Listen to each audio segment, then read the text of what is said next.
Hello, in this video I'm gonna show you how to install and join the class for your Google Classroom. So in order to do that, we'll need to open our Google Play Store and start searching for Google Classroom. Press on it, now install it. It's this app right here. When it's done, we can open it, get started, choose the account you want to log in with, and from here, if you want to join any class, press on this plus button and join class. Now you will need to enter the class code, which you should be provided with.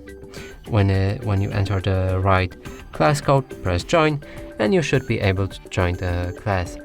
And that's it for this video. Hope you like it. Please consider subscribing to our channel, leave a like and a comment below.